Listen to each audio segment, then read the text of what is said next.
Pastor Alvin, sinabing wag nyo munang iyabang yung mga sasakyan nyo sa social media kapag hindi pa bayad, ha? Mapamotor man yan o four wheels pa yan. Kaya sa mga naguhulugan ng sasakyan dyan, makinig kayong mabuti. Importanteng malaman nyo to para hindi kayo mapahamak, ha?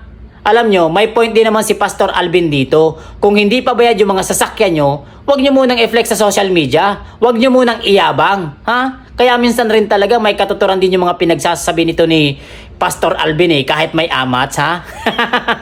Kaya ito lang masasabi ko sa mga naguhulugan ng motor dyan, ha? Sorry na lang doon sa mga walang pambili ng cash, ha?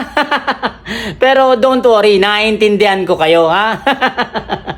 Alam nyo, hindi naman sa pagyayabang, pero iyayabang ko na rin. 10 ang sasakyan ko at lahat yan, cash ko binili. Sa panaginip. Bad trip. Itigil mo na yan.